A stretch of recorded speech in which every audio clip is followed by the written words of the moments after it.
The Blokebusters podcast is a proud member of the Pod Bros Network, where you can find us as well as other excellent podcasts such as Sarcasm City, Worst Millennials, and Late Night Gamers at podbros.com. Now sit back, relax, and enjoy another episode of the Blokebusters podcast.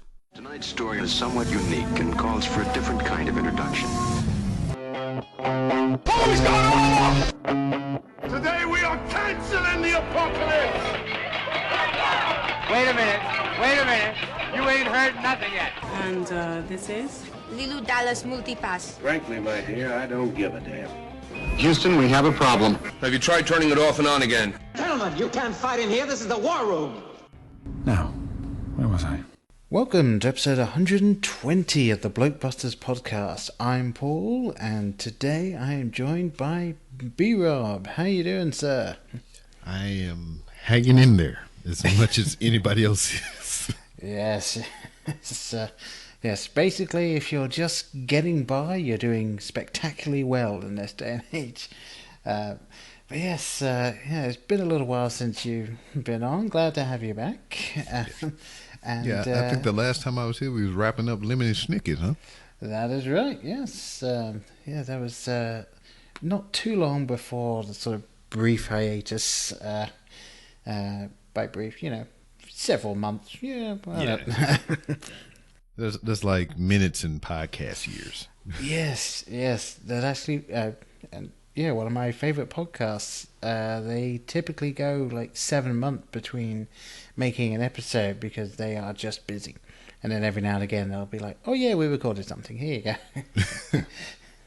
Yes, I'm not planning on having that happen again. So, yes, we'll see how this goes. But yes, we are here today to discuss Scott Pilgrim versus the World. And, before I get into that, I will see if I can remember how to do all of this stuff.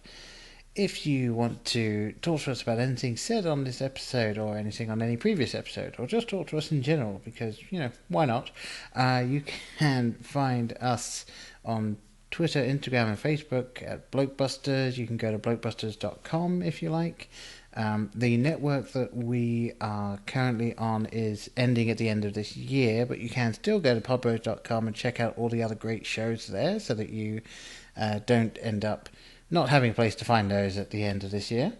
But yes, that's where you can find us. And you know what? B-Rob, why don't change it up? Why don't you tell everyone where they can find you at the beginning of the show this time? Well, you can find me on Twitter at 3RShow. And another place that you could possibly find me is in Walmart. And to chronicle that, you can follow me on Instagram, to where you can see me now sheathed up with a mask and everything like everybody else that goes outside should be. Mm-hmm. But I mean, that's a different podcast. We ain't. Yes, that's unfortunately that can get you in testy waters at this point in some areas of the world.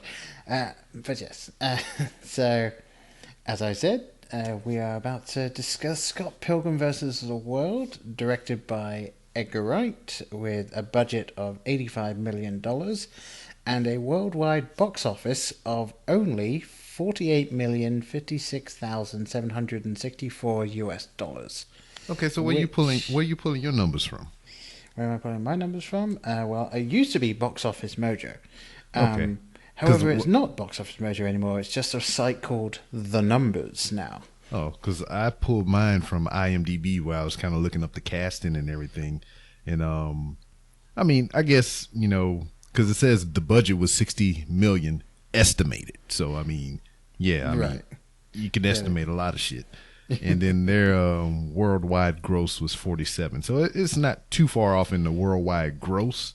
But either way, if you go with the budget of $60 million versus your budget of $80 million, they did not make that money back. No, they did not. Not initially, anyway. No, this was seen as a box office flop, despite the fact that Edgar Wright films, I always feel, end up kind of floating around in the cult classic they section. they get a second life when they hit home video and on demand. Absolutely, yes. I have no doubt that this film has more than made its money back in that regard. Yeah, because right now I'm looking at the Metacritic, which is a 69, but that's only based on 38 reviews. But on Rotten Tomato is a 82, which I believe is certified fresh, and Yes, on IMDb is a 7.5 out of 10. So I mean, based on what these scores are, even the 69 is still good. You know, it's a successful movie, but just way back in 2010, it didn't do too good in the box office. No, it did not. It did not. What is a shame. I mean, I feel Edgar Wright is a fairly bankable director, especially if you're looking at the Cornetto trilogy. For instance, Hot Fuzz was made on an $8 million budget. Yeah. And so that definitely made its money back. It was just that this film had a lot of fluff. a lot in it. Yeah, because I mean, you not only the core actors that they used, but now we can say cameos here in 2020, but back then they weren't really cameos. And then just the set designs and the special effects or whatever, that probably ate up more of the money than actually paying the actors. Oh, absolutely. Yeah. I mean, just running through the cast, you've got Michael Cera, Mary Elizabeth Winstead, Kieran Culkin, and then Chris Evans, Brie Larson, Anna Kendrick, Aubrey Plaza, Brandon Roth, Jason Schwartzman, Alison Pill, like all of these people that are just like, you hear those names now and you're like, they were all in the same film? Like, yes, exactly. They were. And we had a wild Macaulay, well, not Macaulay Culkin, but a Culkin. Yes, you had a Fuller McAllister in this film, and he's one of the best characters in the film. Yes. I'm surprised they didn't make a side movie about him or whatever. That can be some good bonus footage on the DVD or something. Yeah, I feel like that would be like a web series or something. Mm-hmm. And I mean, since it's video game themed, it can be like a side quest or something. That could be like the title or something like that. Yeah, a DLC of some description. I like that. But I mean, to go back to that cast listing and everything, one that kind of caught me off guard or whatever, because I haven't seen this movie since maybe 2011. Because I think the cycle back then was 8 months to a year before the damn thing came out on DVD or something like that. Yeah. So. Freaking Mary Elizabeth Winstead, the one that played Ramona. Mm-hmm. I seen her a lot recently because I seen her in what's that, 10 Cloverfield Lane. Oh yeah. Then to turn around, I seen her in Gemini Man, and then right after that, I seen her in Harley Quinn. And I was just like, wait a minute. When I'm doing my looky-loos on IMDb, I was like, wait a minute, I just seen all these movies, and her face looks familiar now that I see the titles. Yeah. And also, was it 2 years after this, she was Mary Todd Lincoln in Abraham Lincoln Vampire Hunter. Oh, see, that's another one that slipped by me. And for those of you that haven't seen it as well, she was also in a relatively minor role in Swiss Army Man, which is just an insane dark comedy that everyone should see. Okay, I was going to ask you if you recommended it. So since you did, I'm going to have to put my eyeballs on it. Okay. Yes. I mean, for those of you who don't know, Swiss Army Man is a film about a guy who, and this isn't a spoiler, this is the opening shot of the film. There's a guy who is about to commit suicide when he sees someone kind of floating in the water at the beach. So he ends up trying to save this person. Turns out it is actually a corpse played by Daniel Radcliffe. Mm-hmm. But throughout the film, this corpse is able to do insane things like he puts a crutch down the corpse's throat and then uses it to expel the crutch into the distance and kill a rabbit. It's insane, but it's hilarious. And that's kind of been Daniel Radcliffe's niche since the Harry Potter saga ended. You got Swiss Army Man, then you got Horns, and I believe Guns Akimbo. The freaking gun movie. And, you've just been doing a whole bunch of weird shit. Yeah. Yeah, very much so. I mean, Shia LaBeouf's been doing a lot of weird shit too, but I mean, that's a whole different weird. Yes, Shia LaBeouf. Not really sure what happened to that guy. I don't know, man. I seen him in a movie called Nymphomaniac and made me feel some type of way about him. He was doing like full on porn in that movie. Yeah, so I've heard. That is one that I have not hit play on. Yeah, I see. It's 2 parts as well, Yep. so it's pretty long. And it's from what I saw so far, I never really got into part 2 or even finished it, but it was interesting. It's a lot of sex, but the story behind it is very interesting. But as I said, it made me feel some type of way about Shia LaBeouf because they showed insertion and ball sack and like bouncing up and down and all kind of stuff. It was that graphic. Right. Yes, that is what I've heard. Yes, it's something where it's like, I've heard really good things about it, but I've also heard about how graphic it is, and it's like... It's jarring, because, I mean, you might have seen some things in some movies to make you go, whoa, that was crazy, but this is like a porn with well-known actors. Right. Because they got the guy from Thor 1, the scientist, the older gentleman. I forget his name and his character. But he is there kind of like narrating the story. He's talking to the girl that's, the main character in this movie. And he's kind of like trying to figure out what her problem is. So he's in it, and Shia LaBeouf's in it. And they got some other overseas stars that are fairly famous in it. And it's just like they hardcore banging. And I was just like, this is weird. But back to Scott Pilgrim, 2010. Scott Pilgrim. This cast listing and everything. We had 2 captains in here: Captain Marvel, Captain America. We got a freaking Superman in here. Yeah. And it's just, we got a whole crazy cattle cave of just menageries and things and whatnot. The alcohol is talking to me now. Yeah, I mean, people I didn't name as well: Mae Whitman, Ellen Wong, who from what I hear has been doing phenomenal things in Glow, and also don't know if people recognize the voice throughout the film, but that is Bill Hader. Yep. I got that down here in the notes. And any Westworld fans will also enjoy one of the vegan police officers that turns up. Yeah, we got Thomas Jane, the Punisher.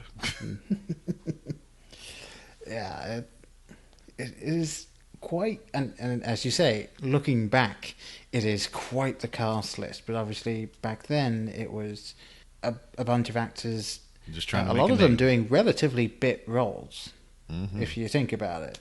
But it is just jam packed.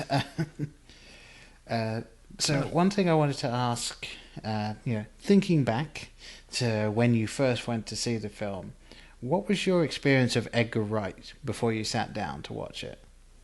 Hold on, I'm doing some time traveling here. So I can tell you this film came out after he had made Hot Fuzz. So okay, so to jump back to one more, we was talking about Thomas Jane or whatever. The Punisher came out in 2004, just for reference. Oh, so to see him in this after knowing that he did the Punisher already, it's just like, whoa, it's the Punisher. So I was right in my estimation. When I seen him, I was like, that's the fucking Punisher. So I was right. So if the Punisher would have came out in 2012 or after 2010, I would have been wrong in my assumption. But I am correct this time. Yes, that guy definitely was the Punisher when he was in this film. Edgar Wright, he's the one that did Shaun of the Dead, Hot Fuzz, and did he do At World's End? He did The World's End. Yeah, The World's End. All right. That was several years after this one. Okay. Yeah, so in those regards to those 3 movies, I heard him referred to as a trilogy and whatnot. They are the Cornetto trilogy. So Shaun of the Dead is forever will be like one of the best zombie movies to me. It's a comedy or a dark comedy or whatever you want to call it, but it got zombies in it, so it's a zombie goddamn movie, and it's like the best one ever.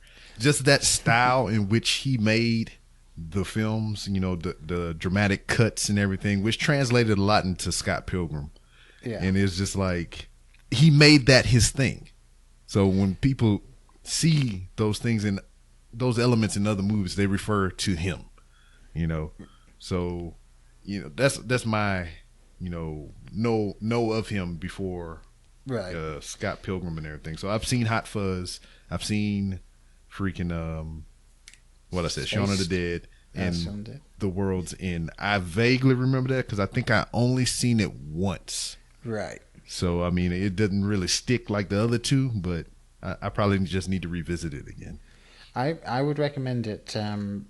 We did an episode on it, and I was saying during that I was trying to think on it because obviously everyone's got their own opinion on where each film falls, which one's better than the other, and I was saying The World's End is not necessarily the one that I enjoyed the most, but I think it's his best film.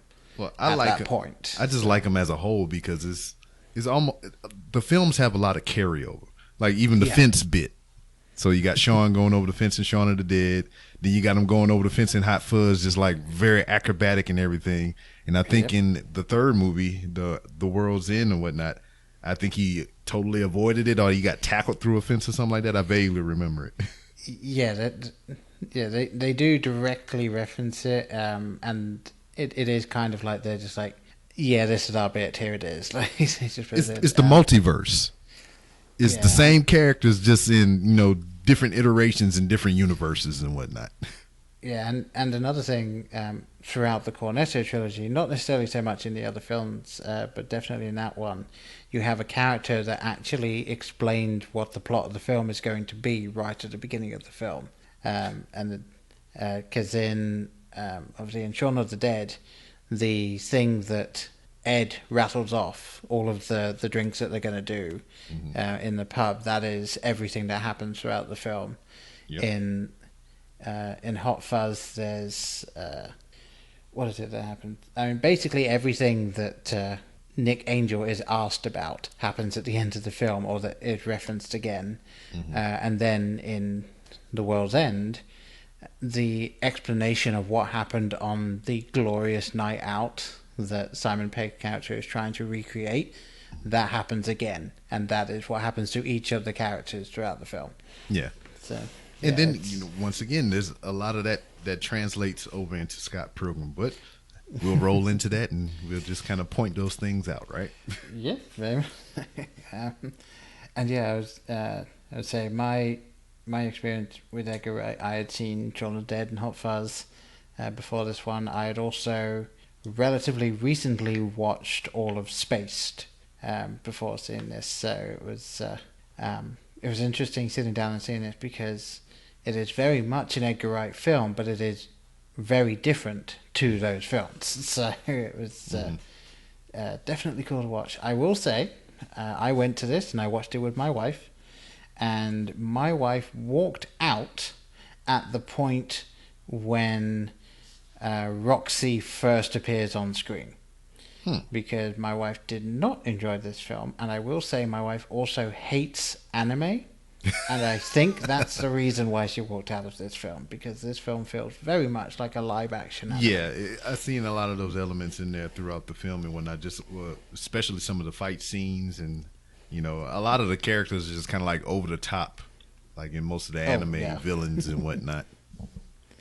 Yeah, and all of the thing, because I think another thing as well is when you're looking at this film, if you're not able to just accept that everything that's happening is genuinely just happening, and this is just the world that they live in, you're not going to enjoy the film. I just enjoyed this film because of the randomness of everything just going on and whatnot. It is random in a sense, but at the same time, it just ties everything together. Yeah, and I will say I did do a little bit of research into this, and it turns out that there were a couple of different things that they were contemplating for it, and they were kind of puttering around the idea of. The thing that got closest to being in the film is that it would turn out that Scott was actually killing all of the exes, and everything you were seeing was in his head. So at the end of the film, it was going to be revealed that he had actually killed all 7 exes, and he had just seen it as his way of winning Ramona over. But he did not. You scared the shit out of her, I imagine. But yeah, they obviously nixed that, and then that would be, if they went that route. In my mind, as you explained it to me or whatever, it almost seems like a better Sucker Punch. Yeah, I can see that. Yeah, it's just like in reality, then they just tune out, and then they in this fantasy world doing martial arts and fighting shoguns and all kind of other crazy stuff, and then they come back, he actually killed somebody. Yeah. Yeah, but then, as you... we were talking a little bit before the recording. This is based on a graphic novel series, although this film came out before the last book was released.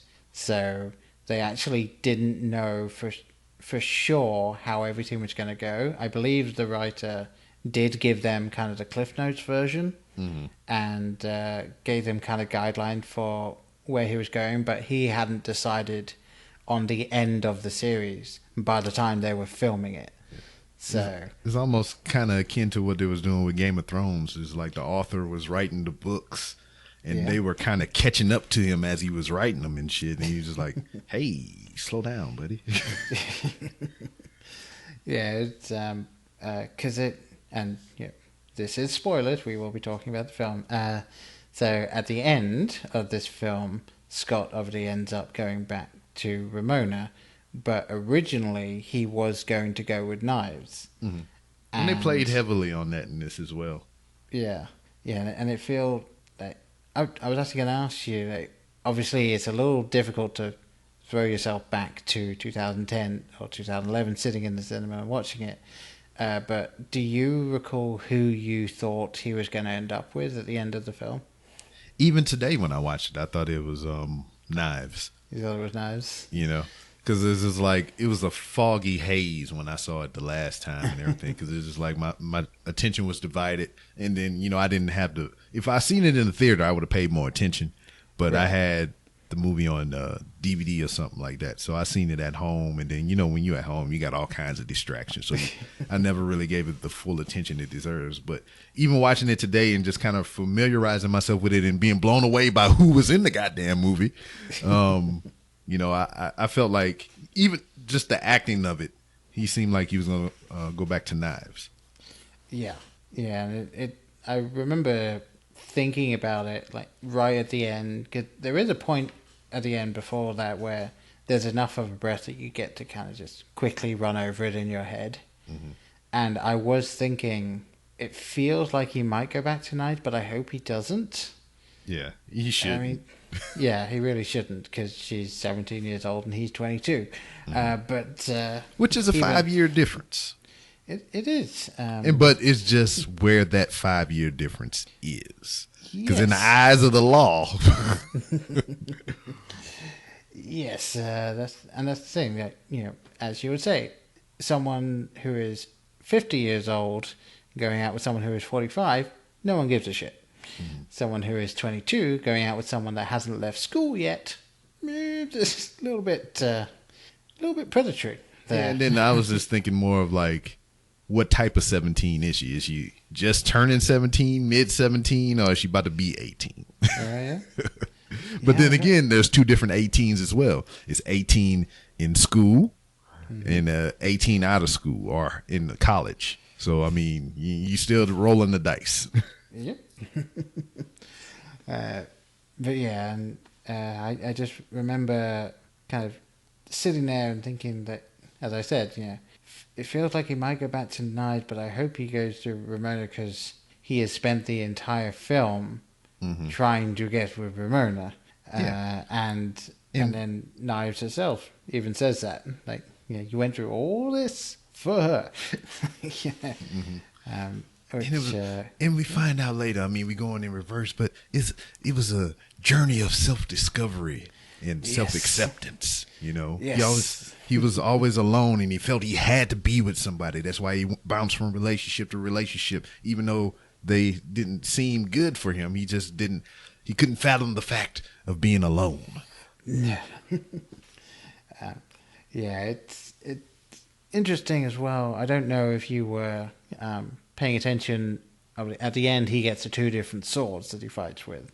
Yeah, I don't know if you were paying love. attention to the bonuses on each sword, but the sword of self-respect is a higher bonus all-around sword than the sword of love. It's yeah, the idea being he finally accepts who he is, and that is what he needs. At least most of the He way, needed anyway. to love himself.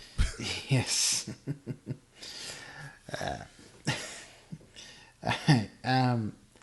Well, I feel like probably a good way to really focus on this film then would be to look at the X's.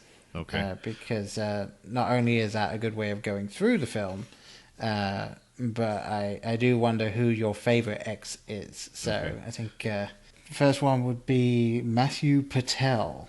The first X to literally burst onto the scene.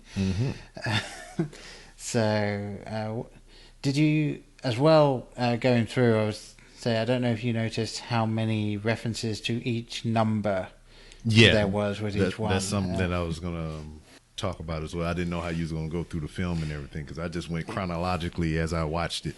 But we get there. I can remember the first instance of like telltale signs of an X was coming around, or just subtle hints.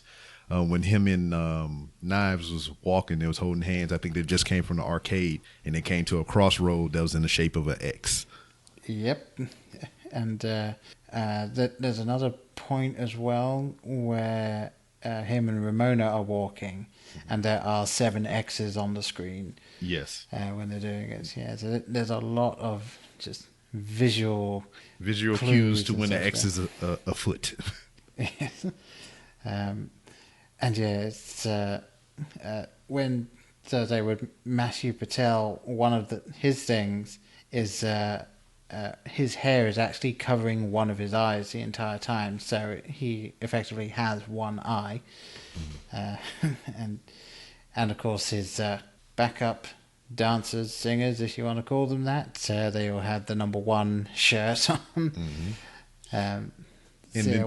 And this is where we seen the gay tactics by Wallace. Oh yes, stealing away Scott Pilgrim's boyfriend or whatever. Yes.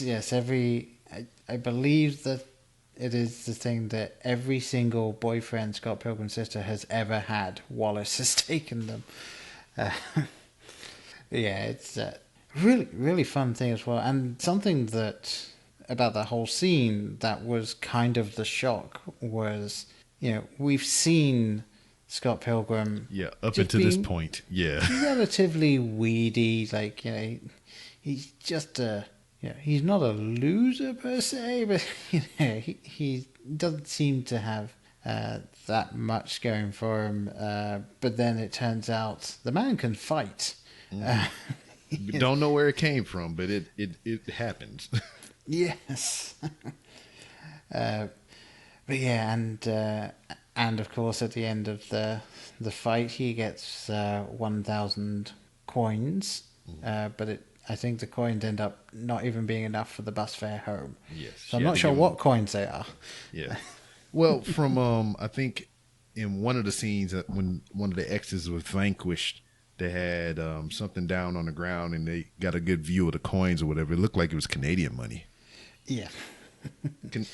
Toonies and loonies or whatever they call them. I don't know. Yep. I believe so. Yes, yeah, that flush Canadian money. Yeah, it's been a while since I've been to Canada, so I actually don't recall what the exchange rate is. I've never been. I wanted that to be the first stamp on my passport. I have never been anywhere as long as I had a passport. Oh, okay. Well, once the world's in a slightly more calmer state and everything's going back to relatively normal, I feel you could probably make a trip up there. Just go to Niagara Falls. Just walk over the bridge, get your things stamped, and then walk back. Yeah. But like, just to go through the things that I've had up until this point to the first boss battle. Yeah. Within that scene, we have the Gay Tactics by Wallace, and then I think in my notes where you talked about his fighting prowess. I have the coolest thing Scott has done thus far. When he given the uppercut and the blocks and the kicks and everything, it was just like, wow, I didn't know he had that in him. And then the first boyfriend or the ex had an awkward dance number, which revealed his ethnicity. It was like a very Bollywood of him. Yes, very much so. And yeah, one other thing as well, it's in this fight, it's in a lot of the fights, is just the fact that Scott doesn't really know exactly what's going on. So it's that thing of there's just a lot of talking going on during these pretty much life or death fights. And there's even the point where he is talking to Matthew Patel as he is introducing himself. It's just like, who? Like, didn't you get my email?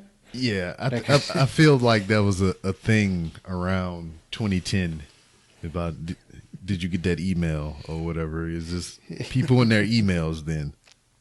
Yes. And of course, yeah, like looking back at it, I don't remember if they were making fun of that whole "you've got mail" thing, or if they were just using that because that was genuinely what was going on at the time. Because it felt like they were making fun of it. Dude, this thing says I've got mail. Amazing the things we can do with computers these days. Yeah, and it kind of reminded me of that bit on I don't know if you ever seen the series Harvey Birdman, Attorney at Law. I have seen a few bits and pieces from that. Yeah, they have the hippo in there. He always pop up in the room every night and he's like, "Did you get that thing I sent you? Did you get that thing I sent you? Did you get that thing I sent you?" And he would go through the whole series saying, "Did you get that thing I sent you?" Yeah, I don't think I watched it enough to have that spring immediately to mind, but it does make me. Yeah, I should probably go back and rewatch that. Yep. That is a classic older show that unfortunately my memory is failing me on that one. I mean, they just took all those old Hanna-Barbera properties and repurposed them. And they got Space Ghost Coast to Coast. That one I remember. They had the freaking Barack show, and they just did all kinds of shenanigans. Yes, very much so. But then, all right. Then we on number 2, right? We are. We're at number 2. And yeah, this one, I remember at the time when I was watching it for the first time in the cinema, I remember thinking, it's like, I really enjoyed his take on the character, and like the line reads where he's having his stunt double beat up Scott Pilgrim, and he's just reading the phone. He's just like, "Wow, that's actually hilarious." Like I remember hearing that and being like, that is a fantastic comedic read. And it wasn't until more recently when I was thinking back on it that I was like, what else have I seen where Chris Evans does something like that? And it clicked in my head that he is in Not Another Teen Movie. Yeah, he had the whipped cream. Yes, he did. But the interactions he would have with the character that wanted to go out with the main character, and be like, yeah, who he is? It's like, I'm the love interest that is going to learn the error of my ways and see her as a person, and she's going to fall for me. And he's, damn it, that's true. And it's like he's got that perfect deadpan delivery for those sorts of lines, and I loved rewatching this bit. Another movie he was in that I thoroughly enjoyed, and let me fact check. Yes, Jensen. He was a character in the movie The Losers with Idris Elba and all those guys, and he did a good role as like the nerdy tech guy or some shit like that. And it was about a group of assassins. If you have never seen that movie, it's pretty good. I have not seen that, but I believe that someone actually was telling me about. There's a scene. Is there a scene either in an elevator or there's a scene where it's Chris Evans just wearing his underwear or something like that. And, like they're trying to. For that fact alone, and seeing that you never seen it, if we ever come ahead to another meeting again like this, we need to do the losers. All right, I will mark that down, and we will definitely do that at a later date. Yeah, because I mean, just listen to the cast. We got Idris Elba, we got Zoe Saldana, we got Jeffrey Dean Morgan, Chris Evans, Columbus Short, who got canceled like many years ago, and just a cattle cave of other. I've been using it. I use that word more than once, so it's stuck out in my head somewhere. But yeah, we got some good actors in that movie. And, yeah, definitely. But Chris Evans in this role here, I have in my notes. I'm gonna read it right here. It was right after the awkward dance revealing his ethnicity of X number one. Yeah. Lucas Lee did turn into a pretty good actor. Yes, he did. Yeah, and it's interesting. And again, like now we have the hindsight. Like I'm watching this film again for I think the second time since I saw it in the cinema, and I think the last time I watched this film was around the time of Captain America: The Winter Soldier. Mm-hmm. So like I'm watching it now, having seen the full arc of Captain America and seen what Chris Evans was able to do with that, and looking back at this now, it's just like it feels really cool that not only are we seeing Captain America before he was Captain America, mm-hmm. but we're seeing something totally different.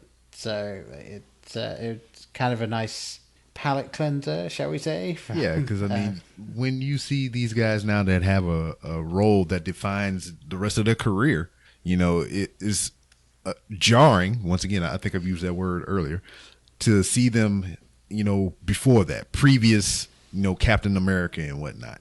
Yeah. Because I seen him here, and I was like, I'm looking at his face. I know he's playing a character, and I was just like, that don't even look like the same dude. No, yeah, they hit him very well, I would say, in that.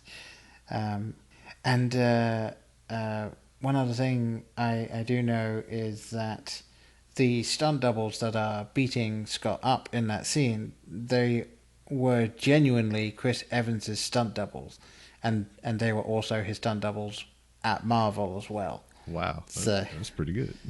Yeah. He took his people with him. He did. He's a very nice guy, that Mr. Evans. And I will say, little random factoid as well. In England, before Chris Evans became Captain America, if you heard the name Chris Evans, you thought of a ginger-haired radio presenter. Because there was a very famous radio presenter called Chris Evans who was married to Billie Piper for a while, who was in Doctor Who. Mm-hmm. I was about to ask you because that name sounded real familiar. Yeah, she's Rose Tyler from Doctor Who, and yeah, so he was the Chris Evans, and so when everyone started saying they've hired Chris Evans for Captain America, the people in England were just like, I'm sorry, who? That's an interesting creative choice. But yes, obviously, a slightly different Chris Evans there. But yes, I'd say the next X as well. But even before we get there, at not too long after that is at 39 minutes and 40 seconds, heartbreak has struck. I think that's when you had to break up with knives. Yes. And it was a really cool scene as well immediately after that, where like he's on the bus and you can see him thinking about what he's done, and it just immediately fades away to just thinking of what he's going Ramona. toward. Mm-hmm. Yeah, and I will say I genuinely thought that this film's portrayal of the relationships and things like that. I thought that they did really well in a film like this, actually having a relatively realistic relationship type thing. Like the relationships themselves aren't super played up and everything. Like it is obviously the visuals around it are very stylized, but the actual relationships, it's a very serious topic, and they don't it's messy, and at the end there is a resolution, but it was still kind of shitty. Yeah, there was nothing clean about these things. Yes, no, not at all. But yeah, because like what I had down in the beginning of the movie and whatnot, I note the 5-year age difference between him and Knives, and then I got like his intimacy is very juvenile, or is it that she's not of legal age of consent?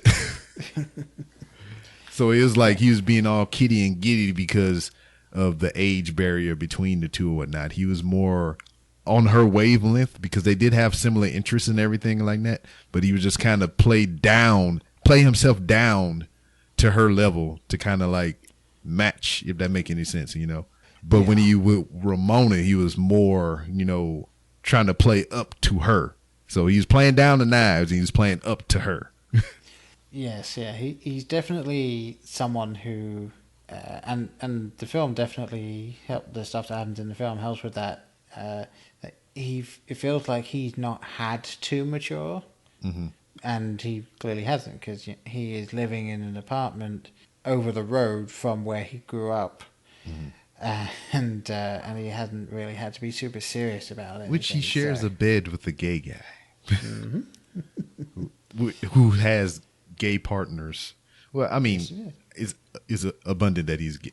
If I say he's gay, his partners have to be gay, right? So, I mean, he has partners in the bed while he's in the bed, which is, I don't know. Yeah, at the very least, bisexual. Very least. But yeah, it's interesting, and as we've said, it resolving towards the end of the film when he has the self-respect, like he has grown somewhat. He's still not, he's not a fully mature adult, but this film definitely sees him grow. So that was. See, now watching this movie and seeing it twice today, it has me interested on what the book content contains. Yeah, because obviously they pick and choose what they put in the movie and they change a lot of things and whatnot. And when I look at these books, it seems like they're geared toward kids, in which I bought the book series for my child. So I think I should do a pre-read before I dare go and hand them off.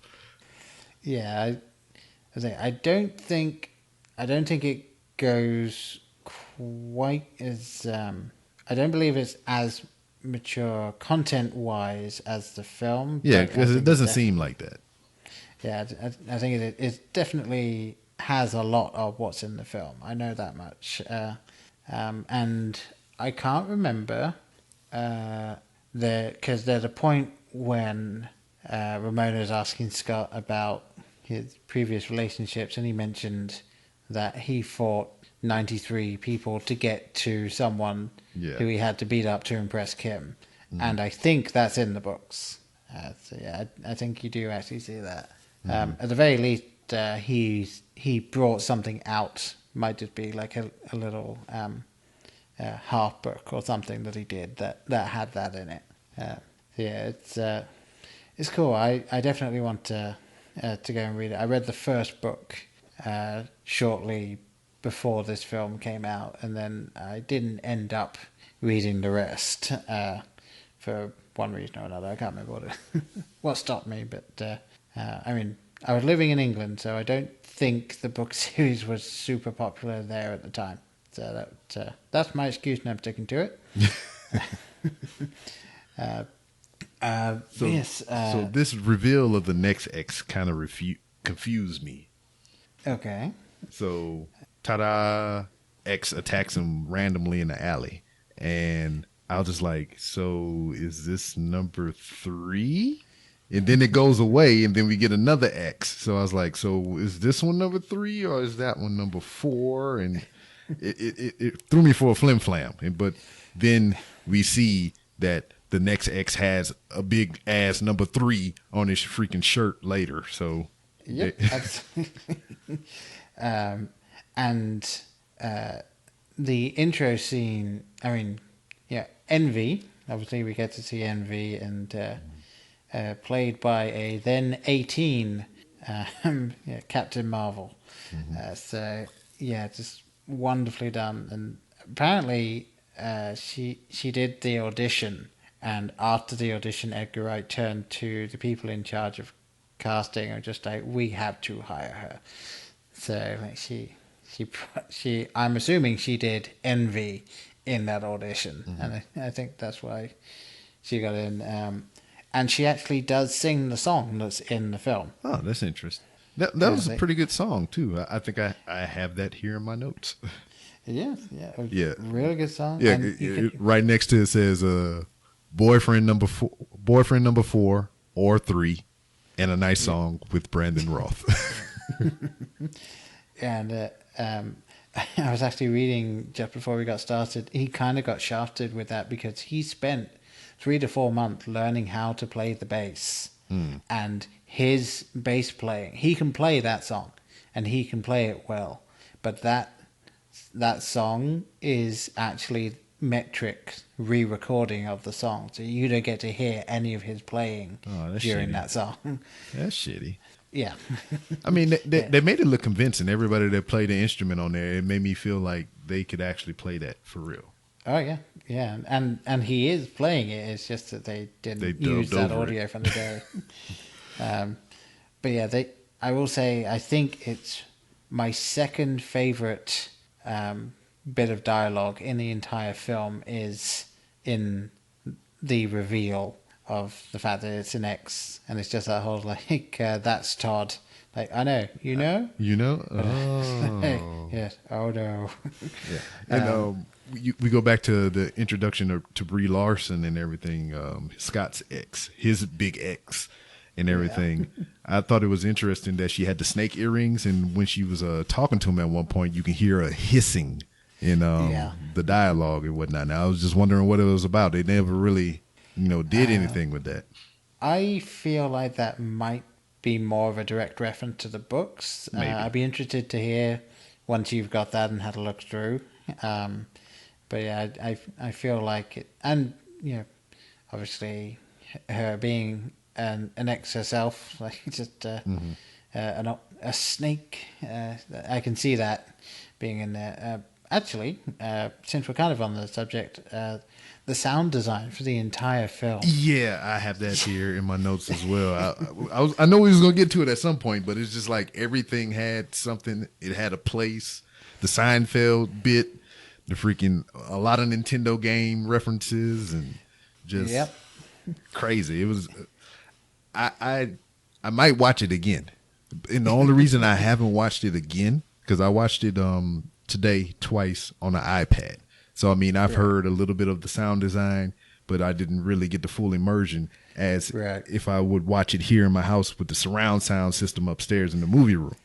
So I was going to do that when I got here, but I was so intrigued by, what the content of the books. And I know this would be something that the kid would like. So I was like, I text her. I was like, hey, have you seen Scott Pilgrim? She's like, no, what's that? Good, don't watch it. She's like, then she was just like, okay. So I ordered the books today, and they'll be here tomorrow, so she can start on that. And as soon as she finished the goddamn books, we can watch the goddamn movie. Oh, there you go. Just get to rewatch it again under the pretext of just like, I'm introducing you to this now. This is going to be fun. Yeah. And plus, with that surround sound up there, I want to hear all the different little pings and whistles and all that other stuff, because I know I caught a little bit of it here. Because like I was telling you about the hissing in her dialect and everything when she was talking to him and everything, and a lot of the game effects and, stuff. I didn't really catch much more of that if they had any more. So I'm real interested to see how it sounds on the surround sound. Right. Yeah, and it's really interesting, like listening in to it today when I was watching it, and just so many little noises that almost, blink and you'll miss them. But for hearing cued things, like you've got the Legend of Zelda item acquiring sound that's just kind of in the background. You've got, as you say, so many video game little things that are playing happening, Final Fantasy 2 and yep, all kinds of stuff. Even a lot of game references. And she was just like, "What do you play?" When she was talking, Knives was talking to Neil. He's like, "Zelda, Tetris, Pac-Man." They was talking about. That was his pickup line. Yep, he had the old Puckman. Yeah, it was really cool going back to this and watching it again and listening out for all of those, because there are just so many little things, and I know I've missed some. So yeah, I will happily go back and rewatch this just to have another listen. I think this time I might even just watch it on my laptop, just shove my earbuds in and just really kind of delve in that way. I had to commend them for the sound in this film. I'm sure that's where some of the budget went as well. Yeah, I was just about to say all those sound effect noises. Yeah, especially the Seinfeld joint. Yeah, I will say that was something that when I first saw the film, I didn't know what that was. This time, I did know what it was. I personally am not a Seinfeld fan, so I have never seen a full episode of Seinfeld, but when I heard that little bing bing bing, I knew exactly what the hell it was. Yeah, the same here. I've never been able to get through a full episode, but I knew, I would see, Seinfeld, there we go. I would say, so since I mentioned it, my second favorite thing, my absolute favorite little bit of dialogue in the entire film is when Knives turns up looking for Scott, and Wallace says, "You know what?" And then you just see him flying through the window. He just left. And a lot of things with that is just like Wallace was trying to cover for him the whole time. When she kind of looked into the apartment, he moved the door so he can get out of the way. And even when he jumped out of the window, he leaned up against the door frame to kind of block the view of the window. And then when he reached back in to get his coat, he leaned back the other way so she couldn't see him reach in to get his coat. Again, just little things like that. Like you can tell he will bust Scott about something he's doing, but he is still in his corner. Mm-hmm. And he's a secret keeper as well, because Scott sees everything that he does. Yep. Yeah, and one thing as well, I didn't really realize until I was watching this again. He's the one that starts the first fight because he says fight. Yep. And he actually says fight in everyone, just about every single one of them. And Scott doesn't fight until he says it, because in a video game, you don't fight until the word fight. That's just another great little video game thing they threw in. But yes, getting back to it. So the third X, Todd Ingram, and yes, this has to be intentional that they had Superman playing effectively Goku. But yeah, and just all of the little things of how he is a complete idiot. He just has superpowers, and so therefore and muscles. Yes, superpowers and all the muscles. And this again also sound design with this. There's a point where Scott is thrown through the wall right towards the end of the fight, and you see him hovering there, and the camera zooms across to the door. If you listen, you can hear the sound of all the doors being opened, because there are several doors that he has to go through, and all of those doors are open before he walks through. So it's I will say I think this fight was my favorite fight. Yeah, it's the one he got his ass whipped in the most, I believe. Yeah, yeah, it's and also like fairly varied, and I think the best use of Scott working his way out of it, as it were. Yeah, because he wound up Because even in the second one, when he fought Lucas Lee, you know, he had to outwit him rather than outfight him. Yeah. And then, this one, it was fun having Scott work out that he just can read minds. So, sure, of course he can. And then thinking around that.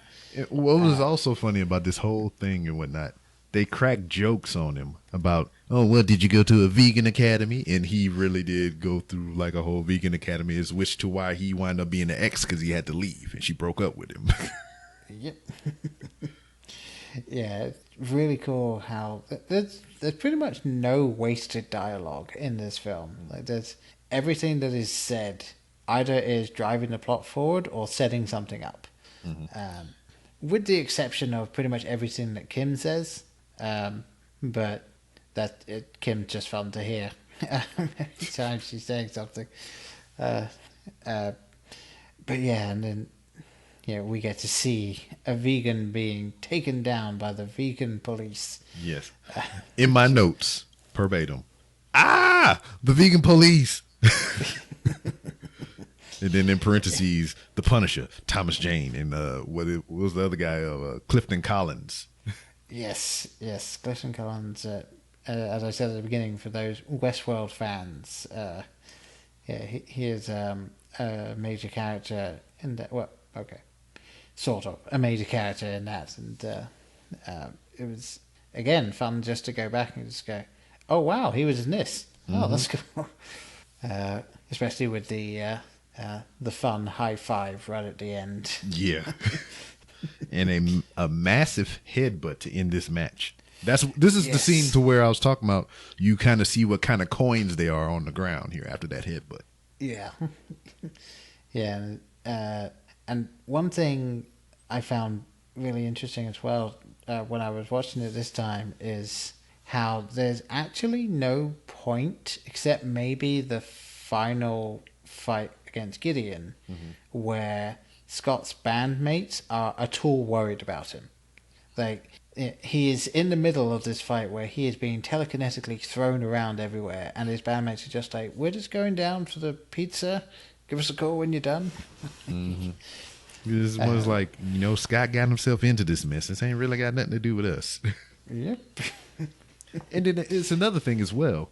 When Scott finds himself in these situations, or situations to where he had to, accomplish a goal or a mission, he is like a totally different person. He's like a battle-hardened warrior and everything. He's just like, when he was mad about, I forget what it was, they had to go play the concert or whatever, and he was like, yeah, we're gonna do this shit, and he was just on stage all intense and everything. And then when it comes to the women, he's just like, oh God, oh no. Yeah, pretty much. Because I got somewhere in the notes, I got to find it. Shit. Oh, the very first concert they have before the freaking first boss battle. Unenthusiastic play. When they're just sitting on stage like...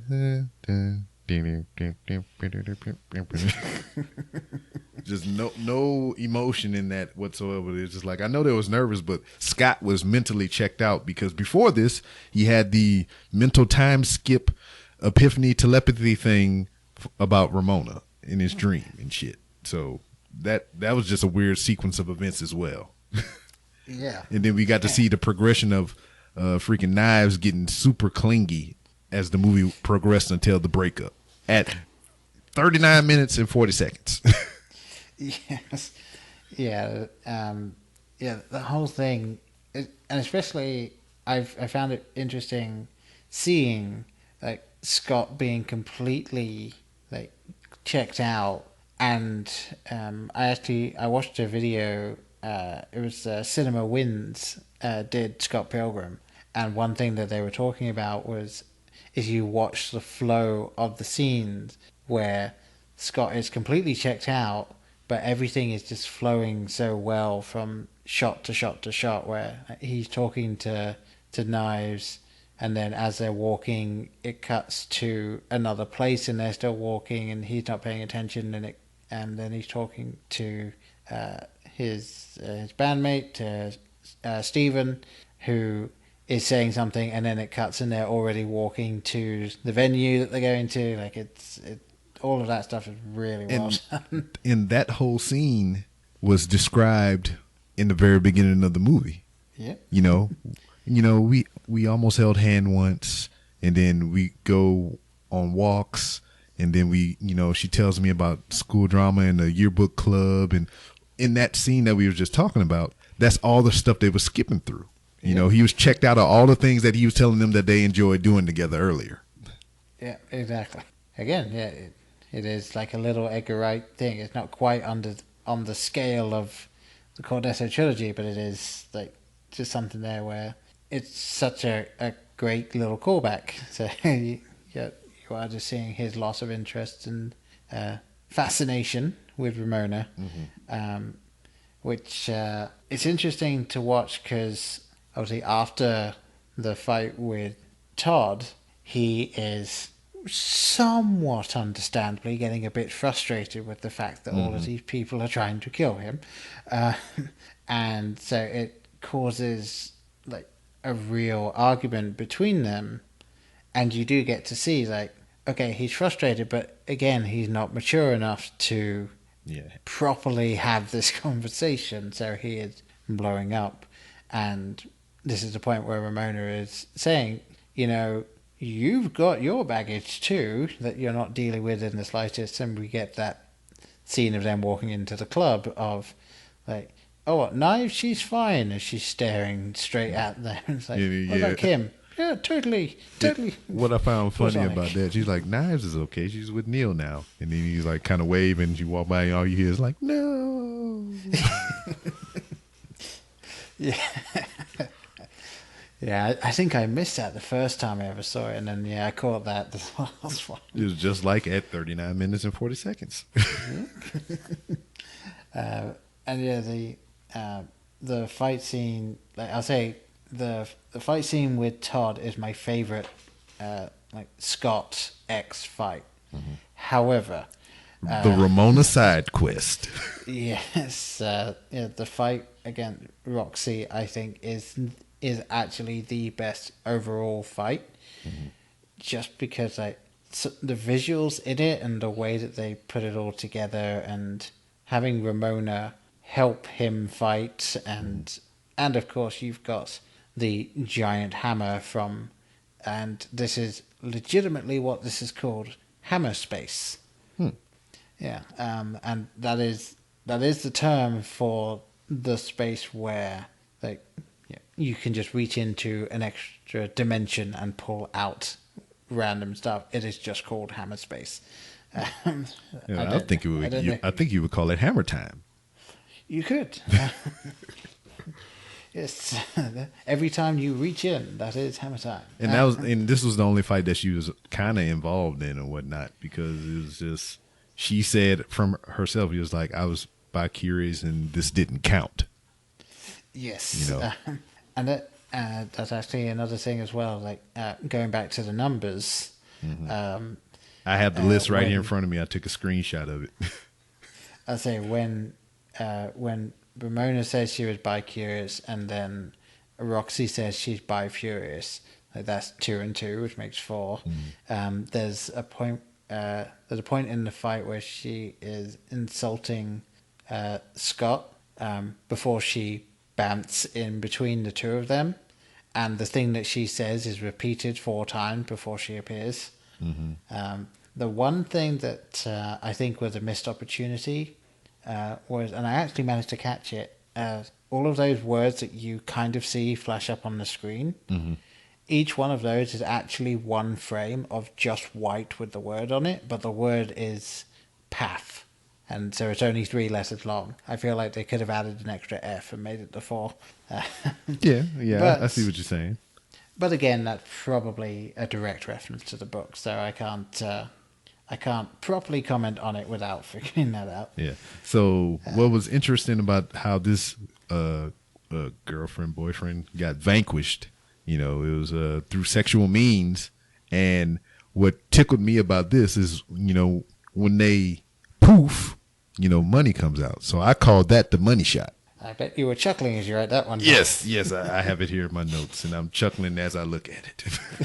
I was like, oh, it's the money shot. And I'll bet you Edgar Wright was thinking the exact same thing when he was putting that one in. Yeah, because you get the moans and everything, then the money splashed all over their faces. It was the money shot. Yeah, and it was an interesting definition of defeat in that one. But yeah, and she said, before she evaporated into coin, that you'll never make her do like this. Yeah. Yes. And that's a hypersensitive lady to where anybody can touch the back of her leg, and she just woo. Apparently, yeah, had to be the exact spots, maybe, but yeah. In some situations, that can be considered a sexual harassment. Could be or assault. Yeah, although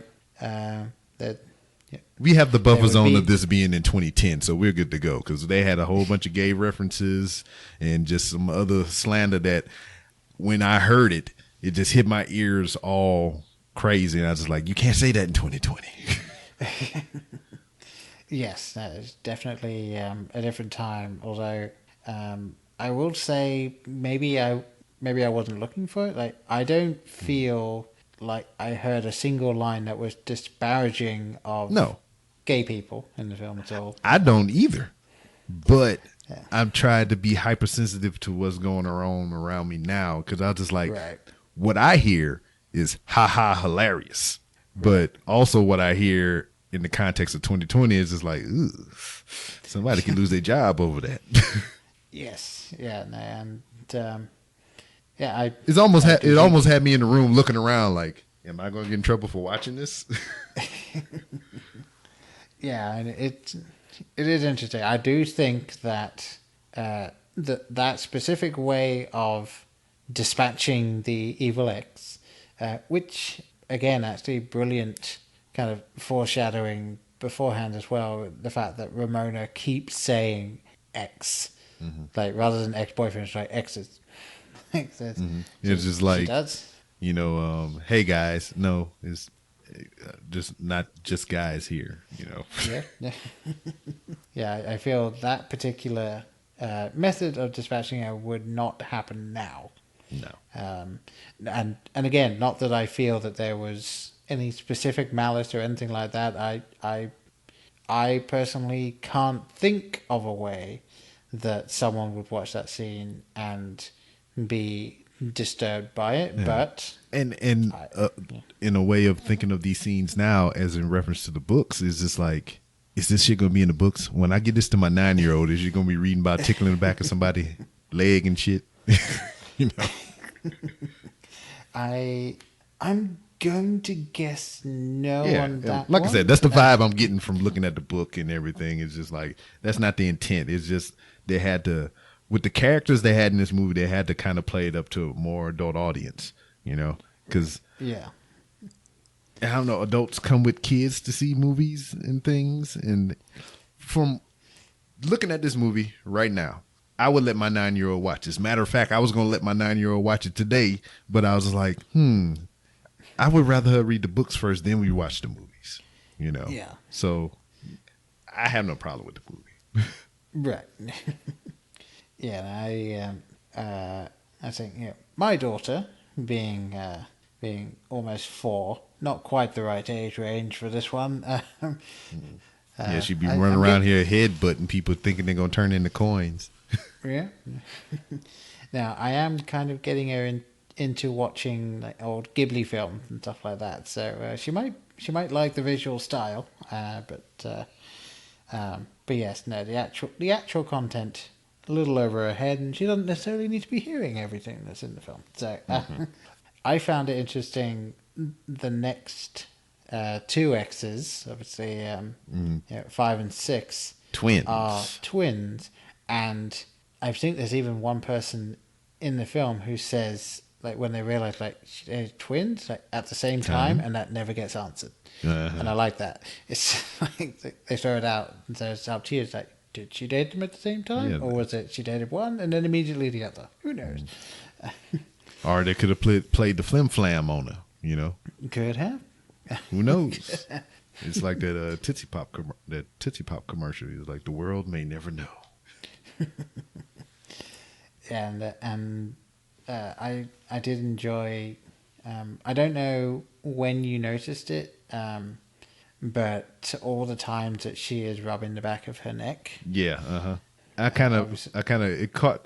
it registered whenever they was going into the boss battle for 5 and 6, and she was in the crowd with Gideon and whatnot, and the ring was sparkling green and everything, and I know that kind of played into the boss battle as well, because the freaking demon or entity that they summoned came from Scott's own envy and jealousy, the green-eyed monster that came out to fight the dragons. Yeah, and you can see his eyes are shining green during the fight as well. So, you can only see it clearly in 1 or 2 shots, but yeah, as he's playing, especially when it's like round 2, as it were, of the fight, and the NV gorilla or whatever it is. You can see Scott's eyes shining green. Yeah, I got it as the green-eyed monster on my notes. And when that came up or whatever, that's envy. He's green with envy. And I was thinking, it's like, we got 7 X's here. Is that any correlation to the 7 deadly sins? Could be. Could very much be. I hadn't thought too much on that. Because we got envy here with 5 and 6. I mean, it's a combo deal right here. But right. We also have lust with number 4. Yeah. So we can draw many parallels, but that was one of the things that popped into my mind when we got to this particular battle. Right. Yeah. And yeah, I did enjoy it. Possibly my favorite cut in the film was just before the fight, where they're talking about how we can't possibly have 2 bands at the same time, and it immediately cuts to the giant indoor stage with them both on. Actually, they can. Yeah. And this is kind of where we see where Kim cares about Scott a little bit more than she puts on. Yeah, absolutely. Yeah, Kim is more than willing to call you out on your shit. Again, kind of like Wallace, but is still in his corner. And and that was the parallel between Kim and Wallace or whatever. They always jumped on his shit, but at the same time, when they seen that he was really serious and legitimate about Ramona, they gave him legitimate advice. Yeah, and because they always was with him when he go through his bullshit with all these other girls, and especially Kim. Yeah, and it was interesting because I know about how he got to Kim in the first place, but then there's not really explained how they then stopped dating, I guess. But if you actually look at it, most of the relationships in this film before Scott and Ramona get together are relatively fickle. Yeah, and that's one of the words that Scott used to describe Ramona. Yeah. And I didn't really catch it. Maybe you picked up on it as well, because they name a list of Scott's exes, Knives being one, Kim being one, what was her name? Brie Larson, her being one. So that's 3 right off the bat. And then they named some other ones. Did his exes total up to 7? No, they did not. His major relationships had been Kim was the first one, Envy was the big one, and then Knives was him kind of getting back into it. So he has definitely had less relationships than. Because I swore they said more names than just the ones that we know on screen, but I don't know. That's it. I'm not sure. You know what? I'm going to go back and rewatch it, and I'm going to rewatch it again too, because this is way better movie than what I remembered it being originally. Yeah, I know this film jumped itself up into like one of my top 10 favorite films when I first saw it, and as happens, you then just kind of don't watch films for a while. And I remember thinking about that when I sat down to watch this. So it's like, yeah, this is one of those films that I really, really liked, and I wonder if I'll still enjoy it. And within about 5 minutes, I was like, yep, still there. Yep, exactly. But yeah, I think probably the last major thing to talk about then would be the whole thing with Gideon and the build up for this epic boss fight, and the fact that he stops Scott running up the stairs each time. And yeah, did you remember? Because obviously he picks up the 1-up when he gets stabbed by Gideon. Did you have that in the back of your head, like he has a 1-up? Yeah, as soon as it happened, I was just like, you got to use this 1-up. Yeah, and I was wondering how they were going to do it. I remembered the first time because it was like, okay, well, he's got the 1-up, but like, are they going to? When's he going to spawn back in? Is it going to be that night? Like when he got the 1-up, is that when he's going to spawn in? But yeah, I enjoyed the just fast cut through everything. Yeah, and he got a double life bonus and stuff. He get extra points and coins and shit. Yeah, he's like, you suck. Bling! Dude, turning the coins. And I don't know if you jotted it down. Did you notice all of the henchmen that he's killing? They are falling to the ground in there's like the silhouette of coins, shape of bodies. Yeah, like that chalk outline. Yeah, yeah. I really enjoyed just seeing that because there's not a body count, but there's a coin count. Yes, exactly. And yeah, I found it really fun that it was literally like he has all of the memory of everything. So it's just like, okay, come on, like just like when you are playing a video game. Like, okay, exactly. Let's get back through this bit. Here we go, and go. It kind of reminded me of the way he died. It was almost like House of the Dead or something like that. When you die, it just show your corpse on the ground. It's like, game over. Yeah, yeah, exactly. And again, that's probably what it was from. But I just know for that whole scene, it was just like in my notes here, Scott got all the coins while getting cool fight music from his former band. Yep. And we had X on X action. We did. Speaking of the music, real quick as well, because we talked a bit about the Envy Band thing, but the music in general throughout this film, just wonderfully done, and how genuinely intrigued to think what you think on this. So the song about the garbage truck. Yeah, I was trying to. I got the words down, but I was trying to figure out the similarities. Right. What are they referencing and everything? Yeah, and there's no reason whatsoever why that song should be a good song. However, I maintain it's a good song. Like it's not a bad song anyway. And they actually make it kind of like a charming little song. As we speak, I'm downloading both of the soundtracks. There you go.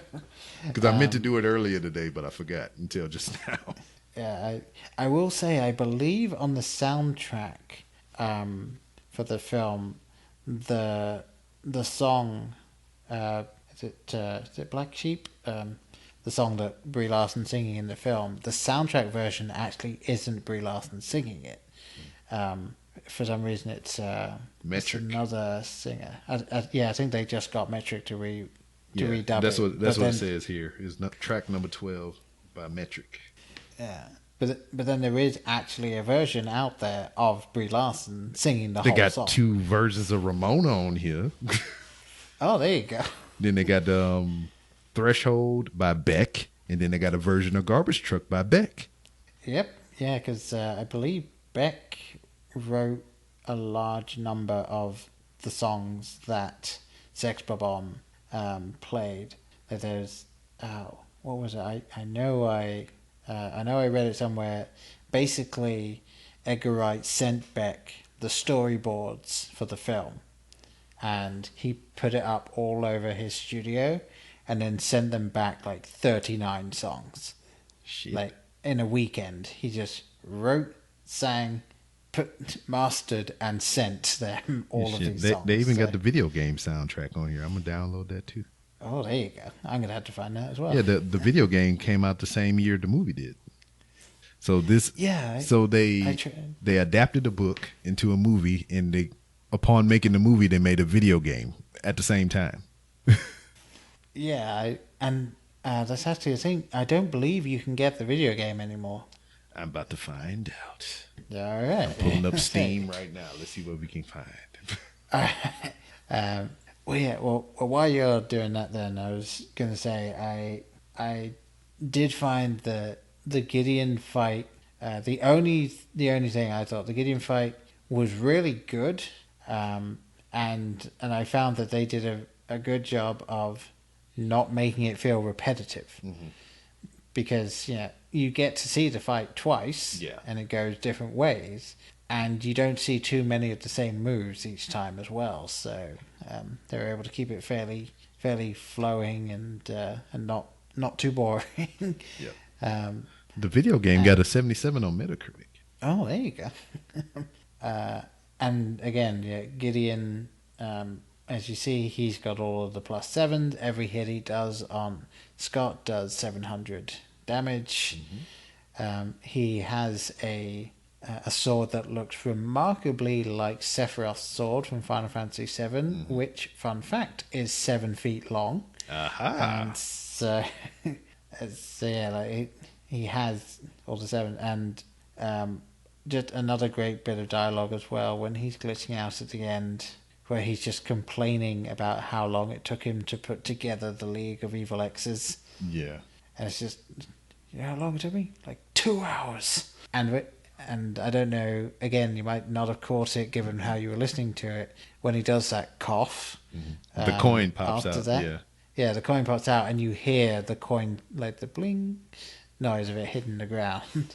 Yeah, and then the movie itself was damn near about 2 hours. It was. So it's just like, you know how long it took me to get them together? The length of the movie. Yeah, and again, just Alison Pill as Kim at the end, was she's just going like, there goes our payday. Yep. No, there goes our payday. You're like, oh. And yeah, just like 7. That's the thing. The numbers at the end, it looked like it was actually 7 in American, like 7 billion. So 7 billion coins. I don't think you could shift that many coins. Oh shit! What am I doing? I'm sorry. It said play Scott Pilgrim online. Okay. You started playing a goddamn ad. And then, as well, I thought the final bit, the anticlimax, you could call it, of he's got to fight Nega Scott, and then he just doesn't. They're just friends. See, that's enough content for a sequel. Yeah. Because I mean, just right now, kind of game planning and everything before we close and whatnot. How would you book a sequel for this? Well, that's the thing. I don't think a sequel would work. However, I believe like a mini series would work. Like, let's say that you were going to recast, not that you would want to, because in my opinion, this film was perfectly cast. Yeah. But let's say that you wanted to do that, and then you were just going to reboot it. Then what you would do, obviously, is have each episode being a different X, and then exploring a different either. Yeah, you can flesh it out one more. Of the characters, you can really touch on it, or even just make it, do each book. Yeah, that like how we did with Lemony Snicket's. Exactly. And yeah, I think that as you got the right people connected to it, and definitely involve Edgar Wright, get him in. I do know that the writer of the Scott Pilgrim books, Brian Lee O'Malley, he has said that his one regret is that there weren't many people of color in the film. It is predominantly white. And that if he were to redo anything, that would be it. He would just make sure that there was way more representation on screen. But yeah, I mean, he did, but they were just white. Yeah, because I mean, he had a gay character. He had she's Chinese. Yep. So he just didn't have a lot of darker tones. Yes. So yeah, I think options are there. I wouldn't want there to be a sequel to the film, mostly because I think the story's told. Yeah, and Michael Cera still looked the same, so I mean, he could do it. Yeah, he still looks the same. I would say that Mary Elizabeth Winstead doesn't look too much older, really. I'm sure Kieran Culkin looks the same. Yeah, I mean, unless they wanted to do the same thing they do with everyone now, and it's Ramona and Scott's kid, and it's them bringing the kid up in Toronto, the Great White North, as they say. But yeah, I think doing something more like a miniseries would definitely benefit it over anything else. But yeah, I wouldn't mind. I think, as I said before, almost like a web series where you get to see the prequel stuff. You get to see all of the things that led up to the film, and maybe make it animated. Yeah. So, okay. I feel you. I agree with that. Yeah. Yeah, I think. What was? I say you could even make it. There was a show. I believe it was called Code Monkeys. And it was a show that was. It looked like an old 8-bit video game, and it was a show about people working in an office. And it was kind of like that, riding that line of 8-bit video game era style with the comedy of people working in an office, and I feel like doing something like that or even just doing a different art style for each episode. If they were going to do that, I think that would be just a cool thing. Although now I'm just kind of animatrixing Scott Pilgrim. Which again, another film that I haven't seen in a long, long time. Yeah, definitely. I should rewatch some of those. But yeah, I think. Did you have anything else that you wanted to bring up about Scott Pilgrim? It's a good movie. Very good. Yeah, it just like as soon the first like you said, the first 5 minutes, I was just like, oh man, what have I been missing this whole time? I got screenshots of the list in here because, like I said, I was confused with 3 and 4. Right. And then I got a screenshot right before the battle with 5 and 6 when he's slapping him on the stage trying to get him right so we can get the thing together. Fucking amazing. But this is a great movie. Yeah. I really enjoyed it. Yeah, great film.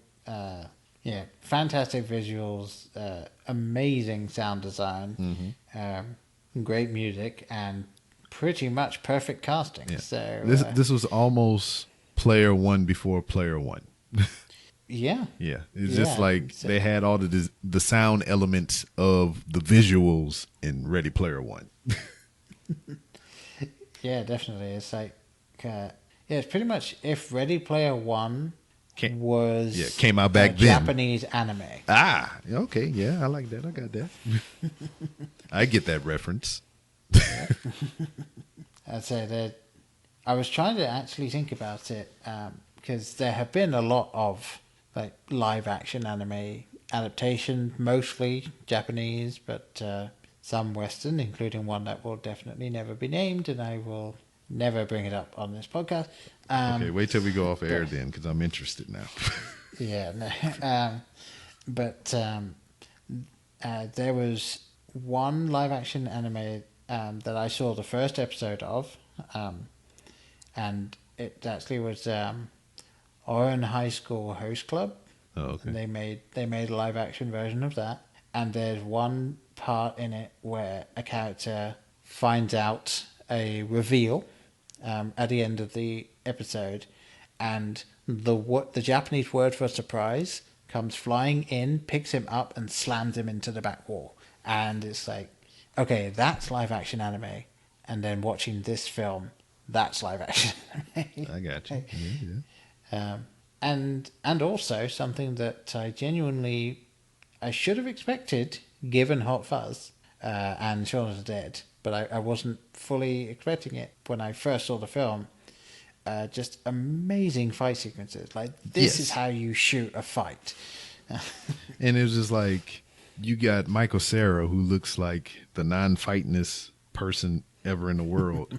And then the sequences in this movie kind of made me think of Jesse Eisenberg in, was that American Ultra?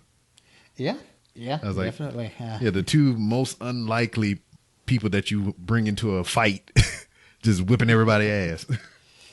Yep. And then with Wallace as the cheerleader, quote unquote. Mm-hmm. Especially, I think my favorite one of his where he does that is it's just like, Scott, X, fight him. I think we should definitely let the good people go now. Been talking about this film for quite some time. Once again, if people want to find you, where can they? You can find me in the hollowed halls of Walmart, just doing all manner of things and whatnot, while wearing my goddamn mask. Mm-hmm. And but also beyond that, you can find me on social media, on Twitter at 3R Show, and on Instagram at the 3R Show. For any other information that you're looking to pointed toward my podcast, The Random Rambles with Rob, you can go to randomrob.com. There we go. Spoken with the fluency of a man who has done that many, many times. Yes, and I do it different every time, and I almost forget something. So I just say, go to randomrob.com, because you can find everything that I missed. Yeah, absolutely. And I will say I have been spending the past week trying to update our website so that all of the past episodes are on there. I've got all of our regular reviews are up there. I've got most of the other kind of special things that we've done. I am still putting some of those together, but I feel like I like the way it's looking now. So if you feel like it, do go check it out. I think it looks rather snazzy. That is it for now. So again, thank you, the wonderful B-Rob, for coming back on. Always a pleasure. No problem. Also, you can find the Scott Pilgrim game online. You can play it online exclusively. And as of May 20th, 2020, somebody tweeted at Ubisoft to bring back the Scott Pilgrim game, and they tweeted the thinking about it emoji. All right, okay. So maybe it'll make a comeback. Who knows? Maybe. All right. Well, yeah, with that final thought, final little glimmer of hope shining over us there, I guess that'll be it from us. So thanks everyone for listening, and we'll see you later. Bye. In case I don't see you, good afternoon, good evening, and good night. Hang on a minute, lads. I've got a great idea. Louis, I think this is the beginning of a beautiful friendship. You're still here? It's over. Go home. Go.